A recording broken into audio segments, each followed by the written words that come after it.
জয় শ্রীহরি। সুপ্রিয় শ্রোতাবৃন্দ, শ্রীমদ্ ভাগবতের দশম স্কন্ধ ভক্তি, প্রেম ও ঈশ্বরলীলার অমৃতধারা। সে অমৃতধারার মধ্যে ভ্রমর সঙ্গীত অধ্যায়টি এক গভীর বিরহ ভক্তির অপূর্ব প্রকাশ। এখানে বৃন্দাবনের গোপীগণ শ্রীকৃষ্ণ বিরহে উন্মত্ত চিত্তে এক ভ্রমরকে দূতরূপে কল্পনা করে প্রিয়তমের প্রতি হৃদয়ের ব্যাকুল আরতি নিবেদন করে। তাদের কথায় কখনো অভিমান, কখনো ব্যথা, কখনো স্মৃতিমধুর প্রেম, সব মিলিয়ে ভক্তির সর্বোচ্চ রস, মহাভাবের অনুপম উচ্ছ্বাস প্রতিফলিত হয়। এই অধ্যায় কেবল কাব্যিক সৌন্দর্যের নয়, বরং ভক্ত ও ভগবানের সম্পর্কের গভীরতম রহস্য উদ্ঘাটন করে। গোপীদের বিরহ ব্যাকুল ভক্তির মধ্যে দিয়ে শুদ্ধ প্রেমভক্তির পরম আদর্শ আমাদের সামনে প্রতিভাত হয়।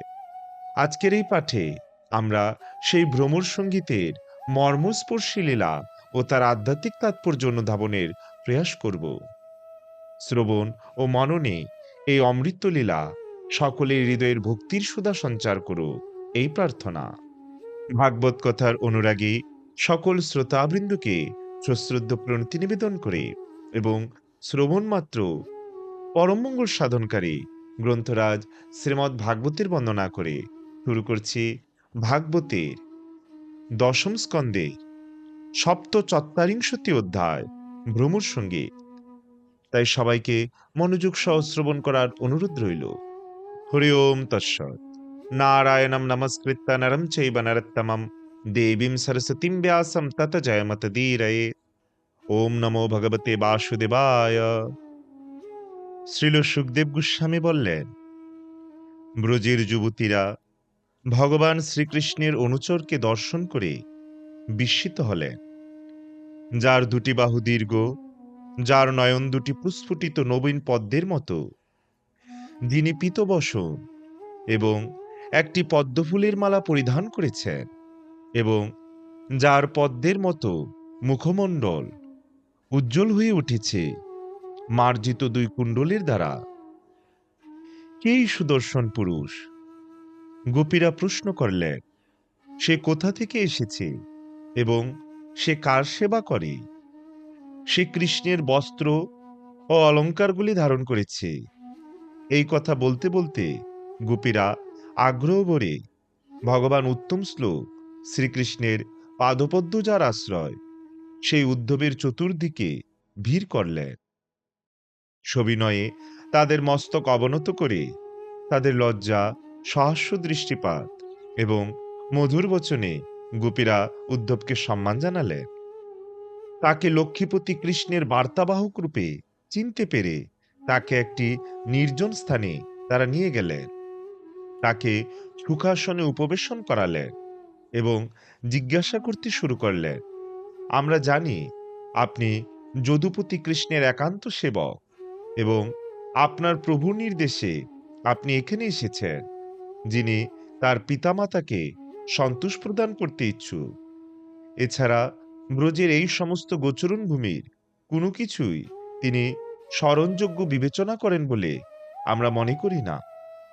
বাস্তবিকই কোনো মুনি ঋষির পক্ষেও পরিবারের সদস্যদের স্নেহের বন্ধন ছিন্ন করা খুবই কঠিন।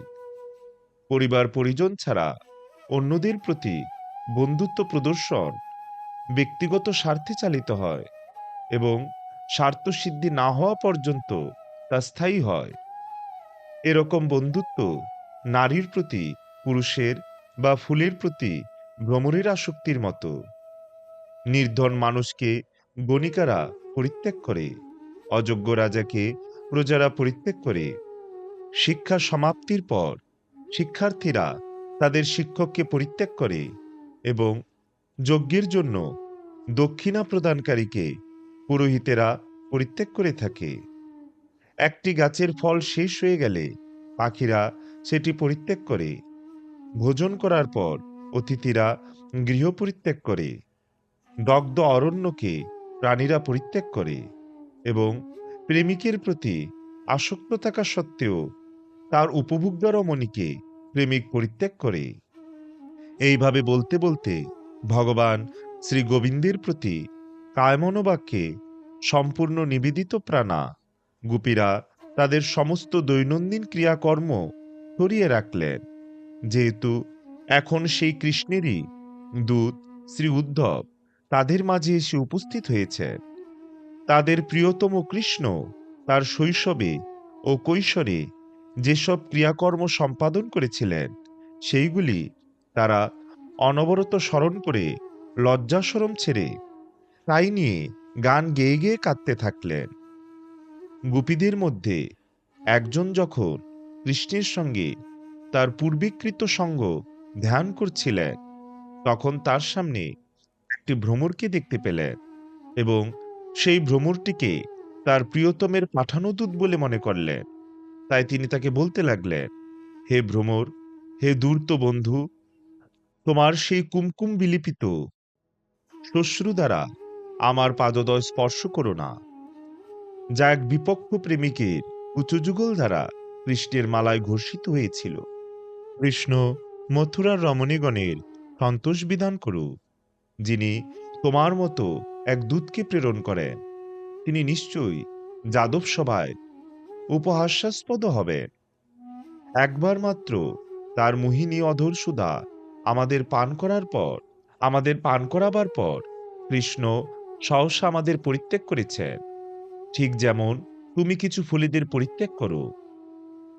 তাহলে কিভাবে সেই দেবী পদ্মা স্বেচ্ছায় তার পাদপদ্মের সেবা করছে? হায়, উত্তরটি নিশ্চয়ই এই হবে যে তার মন তার প্রবঞ্চনাপূর্ণ বচন দ্বারা অপহৃত হয়েছে। হে ভ্রমর, কেন তুমি এখানে গৃহহীন মানুষদের সামনে যদুপতি সম্বন্ধে এত গান করছো? এই সকল প্রসঙ্গ আমাদের কাছে পুরাতন সংবাদ। ভালো হয় তুমি যদি নতুন সখীগণের সামনে সে অর্জুন বান্ধব বিষয়ে গান করো, যাদের স্তনোদয়ের উত্তপ্ত বাসনার এখন তিনি উপশম করছেন। সেই সমস্ত রমণীগণ নিশ্চয়ই তোমার অভিষ্ট তোমাকে প্রদান করবে। স্বর্গমর্ত কিংবা পাতালের কোন রমণী তার কাছে দুষ্প্রাপ্য? তিনি কেবলমাত্র তার ভ্রূবাকার এবং কপট মধুরতায় হাস্য করেন, আর তারা সকলে তার হয়ে যায়। পরমেশ্বরী স্বয়ং তার চরণদ্বয়ের ধূলির উপাসনা করেন। সেই তুলনায় আমাদের স্থানটি কোথায়? কিন্তু যারা দীনজন, তারা অন্তত তার উত্তম শ্লোক নাম কীর্তন করতে পারে। আমার পাদদয় থেকে তোমার মস্তক সরাও। আমি জানি তুমি কি করছো। তুমি দক্ষতার সঙ্গে মুকুন্দের কাছ থেকে কূটনীতি শিখেছ এবং এখন তুমি তোষামুদে বাক্য সহ তার দূতরূপে এসেছ। কিন্তু তার জন্য যারা তাদের পতি পুত্র ও অন্যান্য সকল সম্বন্ধ ত্যাগ করেছে, তিনি তাদের পরিত্যাগ করেছেন। তিনি একজন অকৃতজ্ঞ মাত্র। আমি কেন এখন তার সঙ্গে সন্ধি করব? একজন ব্যাধের মতো তিনি নিষ্ঠুরভাবে তীর দ্বারা কপিরাজকে হত্যা করেছিলেন। যেহেতু তিনি এক নারীর দ্বারা বিজিত ছিলেন, তিনি তার কাছে কামাকাঙ্ক্ষা করে আগত আরেকজন নারীকে বিরূপ করেছিলেন। আর বলি মহারাজের নৈবেদ্য বক্ষণের পরেও তিনি তাকে একটি রজ্জু দ্বারা বন্ধন করেছিলেন, যেন তিনি একটি কাক। তাই কৃষ্ণ বর্ণের বালকের সঙ্গে আমাদের সকল সখ্যতাই পরিত্যাজ্য হোক, যদিও তার বিষয়ে কথা আমরা পরিত্যাগ করতে পারছি না। কৃষ্ণ নিয়মিত যে লীলা সম্পাদন করতেন তা শ্রবণ করা কর্ণোদয়ের জন্য অমৃত স্বরূপ। যে একবারের জন্যেও সেই অমৃতের এক বিন্দু মাত্র আস্বাদন করেছেন, তার জাগতিক দ্বন্দ্বের প্রতি আসক্তি বিনষ্ট হয়।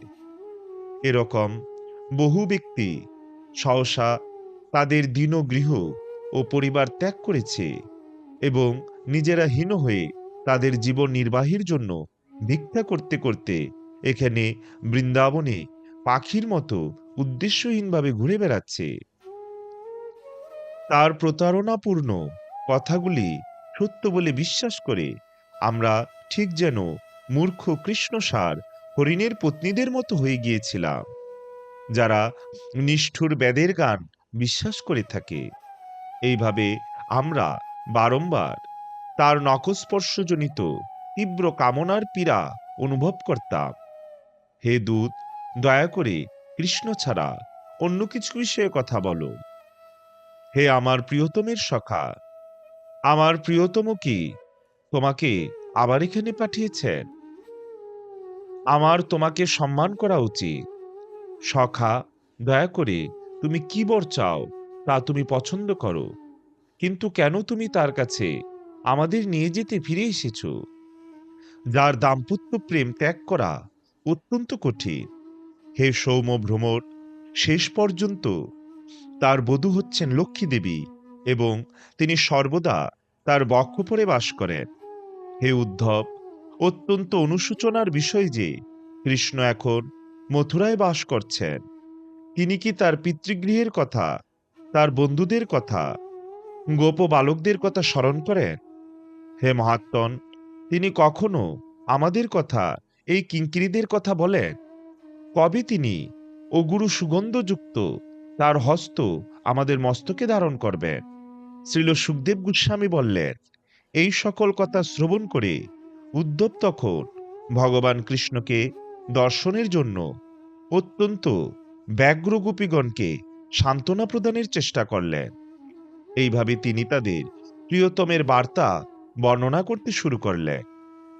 শ্রী উদ্ধব বললেন, নিশ্চিত রূপে আপনারা গোপীগণ সর্বার্থ সাধিকা এবং লোকপূজিতা, কারণ আপনারা এইভাবে আপনাদের মন পরমেশ্বর ভগবান বাসুদেবের প্রতি সমর্পণ করেছেন। দান, ব্রত, তপস্যা, হোম, জপ, বেদ অধ্যয়ন, সংযম পালন এবং অবশ্যই অন্যান্য অনেক শুদ্ধ সাত্ত্বিক বিধিবদ্ধ সাধনার মাধ্যমে ভগবান কৃষ্ণের প্রতি ভক্তিলাভ হয়ে থাকে। আপনাদের মহাভাগ্যের দ্বারা আপনারা অতি শ্রেষ্ঠ মানের শুদ্ধ ভক্তি ভগবান উত্তম শ্লোকের উদ্দেশ্যে প্রতিষ্ঠিত করেছেন।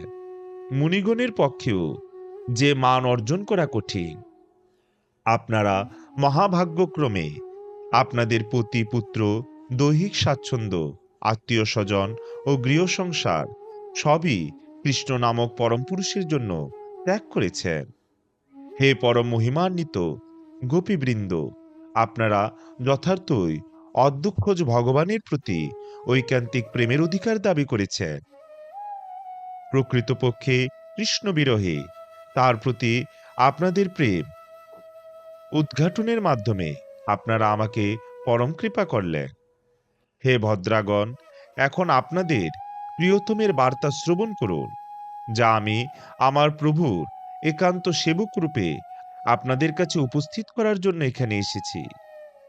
ভগবান বললেন, প্রকৃতপক্ষে তোমরা কখনোই আমার থেকে বিচ্ছিন্ন নও, কারণ আমি সকল সৃষ্টির আত্মা। ঠিক যেমন আকাশ, বায়ু, আগুন, জল ও মাটি প্রকৃতির এই উপাদানগুলি সৃষ্টিজাত প্রতিটি বিষয়ের মধ্যে বর্তমান, তেমনি আমি প্রত্যেকের মন, প্রাণ এবং ইন্দ্রিয়াদির মধ্যে এবং ভৌতিক উপাদানগুলি ও জড়া প্রকৃতির গুণাবলীর মধ্যেও বিদ্যমান রয়েছি। ভৌত উপাদান, ইন্দ্রিয়াদি ও প্রকৃতির গুণাদি যার অন্তর্ভুক্ত, আমার সে আত্মশক্তি বলে নিজের দ্বারা নিজের মধ্যেই আমি নিজেকে সৃষ্টি করি, পালন করি এবং প্রত্যাহার করি। শুদ্ধ চেতনাময় তথা জ্ঞানময় হওয়ার ফলে আত্মা জাগতিক সমস্ত কিছু থেকে পৃথক এবং প্রকৃতির গুণসমূহের বন্ধনে অসম্পৃক্ত। আমরা জাগ্রত ভাব, স্বপ্ন ও সুষুপ্তি নামে জড়া প্রকৃতির ত্রিবিধ কার্যাবলীর মাধ্যমে আত্মাকে উপলব্ধি করতে পারি। ঘুম থেকে উঠে মানুষ যেমন অনবরত কোনো স্বপ্নের চিন্তা করতে থাকে, সেই স্বপ্ন মায়াময় হতেও পারে। ঠিক তেমনি মনের ক্রিয়াকলাপের ফলে মানুষ ইন্দ্রিয়ের উপভোগ্য বিষয়াদি নিয়েই ধ্যান করে, যাতে ইন্দ্রিয়গুলি তা ভোগ করতে পারে। তাই এ বিষয়ে আমাদের সম্পূর্ণ সজাগ থাকা এবং মনকে নিয়ন্ত্রণে আনা উচিত। সমস্ত নদীর পরম গন্তব্য যেমন সমুদ্র, তেমনি মনীষীদের মতে সমস্ত বেদ শাস্ত্রাদি এবং সর্বপ্রকার যোগাভ্যাস, সাংখ্যচর্চা, সন্ন্যাস জীবন, তপস্যা, ইন্দ্রিয় দমন ও সততা অনুশীলনের এটাই চরম নিষ্পত্তি। কেন আমি তোমাদের দৃষ্টিপথের পরম প্রিয় বিষয় হয়ে তোমাদের কাছ থেকে বহু দূরে রয়েছি, তার প্রকৃত কারণ আমার প্রতি তোমাদের মনঃসংযোগ আরো তীব্র করতে চাই এবং এইভাবে তোমাদের মন আমার আরো কাছে আকর্ষণ করতে চাই। যখন প্রিয়তম অনেক দূরে থাকে, তখন নারী তাকে সামনে উপস্থিত থাকার চেয়েও বেশি চিন্তা করে।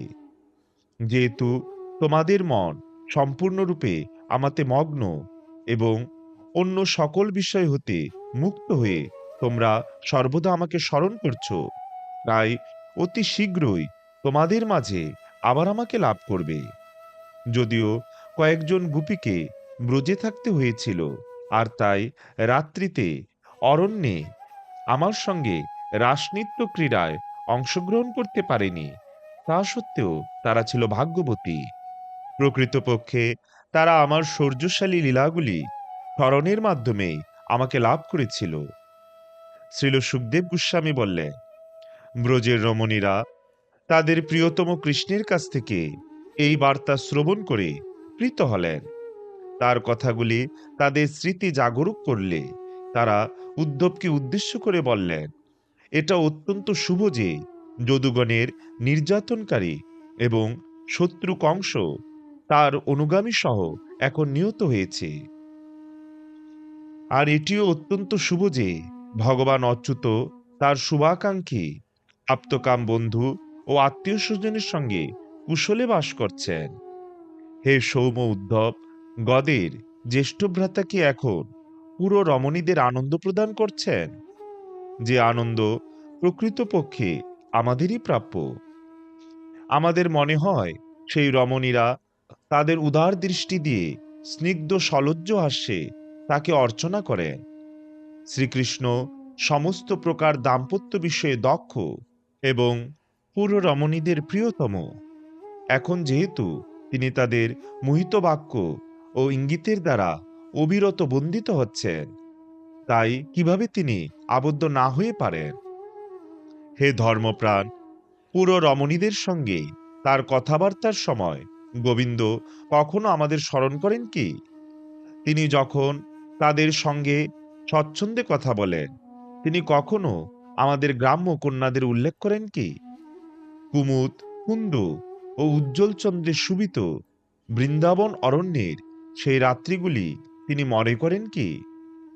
তার প্রিয়তমা সখীগণ আমরা যখন তার মধুর মহিমা স্তব করেছিলাম, চরণের নুপুরের সঙ্গীতে নিনাদিত রাসনৃত্যের মণ্ডলীর মধ্যে তিনি আমাদের সঙ্গ উপভোগ করেছিলেন। তারই জন্য যারা এখন সন্তপ্ত, তারই অঙ্গের স্পর্শ দিয়ে তাদের সঞ্জীবিত করতে দশার্হ বংশের সেই পুরুষ এখানে ফিরে আসবেন কি? যেভাবে দেবরাজ ইন্দ্র তার সজল মেঘরাশি দিয়ে অরণ্যকে সঞ্জীবিত করেন, তিনি কি আমাদের সেইভাবে রক্ষা করবেন? কিন্তু তার শত্রুদের নিহত করে রাজ্য জয় করার পর এবং রাজকন্যাদের বিবাহ করার পর কৃষ্ণ কেন এখানে আসবেন? তিনি সেখানে তার সকল বন্ধু ও শুভাকাঙ্ক্ষীদের দ্বারা পরিবেষ্টিত তুষ্ট রয়েছেন।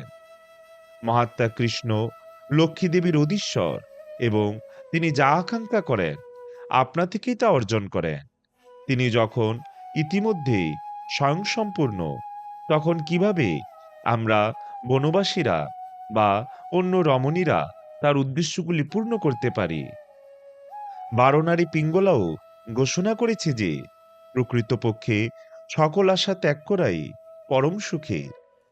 আমরা তা জানা সত্ত্বেও কৃষ্ণকে পাওয়ার জন্য আমাদের আশা ত্যাগ করতে পারছি না।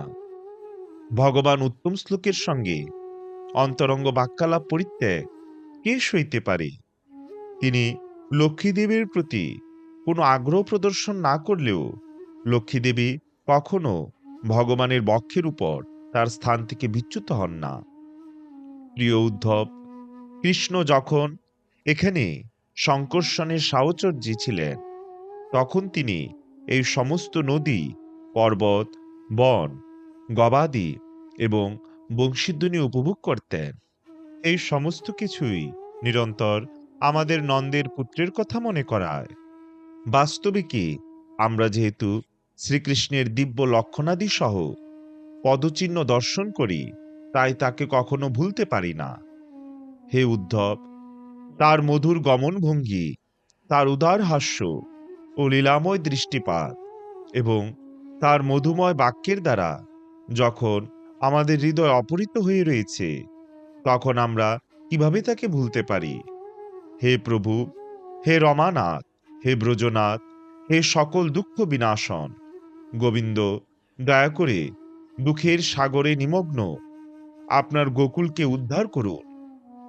শ্রীল সুখদেব গোস্বামী বলতে থাকলেন, শ্রীকৃষ্ণের বার্তা তাদের বিরহের জ্বর দূরীভূত করার পরে গোপীরা অতঃপর উদ্ধবকে তাদের ভগবান কৃষ্ণের থেকে অভিন্ন হৃদয়ঙ্গম করে তার পূজা করলেন। শ্রীকৃষ্ণ লীলা বিষয়ক কীর্তন করার মাধ্যমে গোপীদের দুঃখ নিরসন করে উদ্ধব সেখানে কয়েক মাস থাকলেন। এইভাবে তিনি গোকুলের সমস্ত মানুষদের মধ্যে আনন্দ বিধান করেছিলেন। নন্দের ব্রজে উদ্ধব যতদিন বাস করেছিলেন, ব্রজবাসীগণের কাছে তা ক্ষণকাল বলে মনে হয়েছিল। কারণ উদ্ধব সকল সময়ে কৃষ্ণকে নিয়ে আলোচনা করেছিলেন।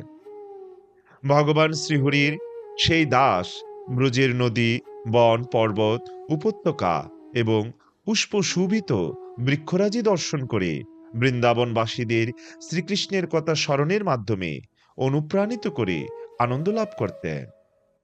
এইভাবে গোপীদের সর্বক্ষণ কৃষ্ণ নিমগ্নতার ফলে অস্থিরতা দর্শন করে উদ্ধব বিশেষ প্রীত হলেন।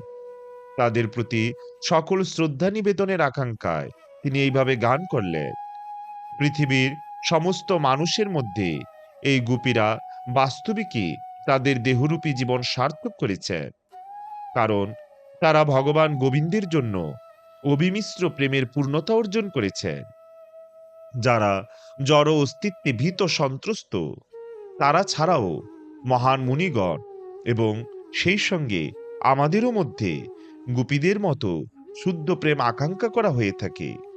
যারা অনন্ত সত্তাময় ভগবানের লীলা বর্ণনার স্বাদ গ্রহণ করেছেন, তাদের কাছে উচ্চ শ্রেণীর ব্রাহ্মণ রূপে জন্ম কিংবা স্বয়ং ব্রহ্মারূপে জন্মেরই বা কি প্রয়োজন থাকে? কতখানি বিস্ময়ের বিষয় যে এই সমস্ত বনচারী ব্যভিচার দোষে দুষ্ট মনে হওয়া সাধারণ রমণীরা পরমাত্মা কৃষ্ণের জন্য অবিমিশ্র প্রেমের পূর্ণতা অর্জন করেছেন। তাহলেও একথা সত্যি যে ভগবান স্বয়ং তার অজ্ঞ পূজারীকেও আশীর্বাদ করেন। যেমন উত্তম ঔষধের উপাদানগুলি সম্পর্কে অজ্ঞ মানুষ না জেনে গ্রহণ করলেও তা ফলপ্রসূ হয়। ভগবান শ্রীকৃষ্ণ যখন রাসলীলায় গোপীদের সঙ্গে নৃত্য করছিলেন, তখন গোপীরা ভগবানের দুই বাহুতে আলিঙ্গিতা হয়েছিলেন। লক্ষ্মী দেবী বা চিন্ময় জগতের অন্যান্য স্ত্রীগণকেও এই অপাকৃত অনুগ্রহ কখনো প্রদান করা হয়নি। এমনকি পদ্ম সদৃশ দেহ সৌরভ ও কান্তি বিশিষ্ট স্বর্গের অপ্সরাগণও এমন ঘটনা কখনো কল্পনাও করেন না। জড়জাগতিক বিচারে অতি সুন্দরী রমণীদের কথা আর কি বলার আছে?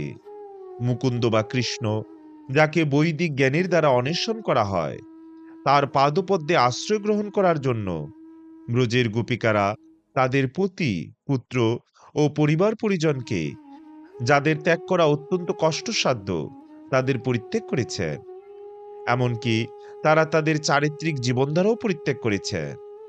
আহা, কবে আমার সেই ভাগ্য হবে যেদিন আমি বৃন্দাবনে গুল্ম, লতা ও ঔষধি বৃক্ষ হয়ে জন্মগ্রহণ করব এবং গোপিকারা তাদের পদদলিত করে তাদের পদধূলির কৃপালাভে ধন্য করবে।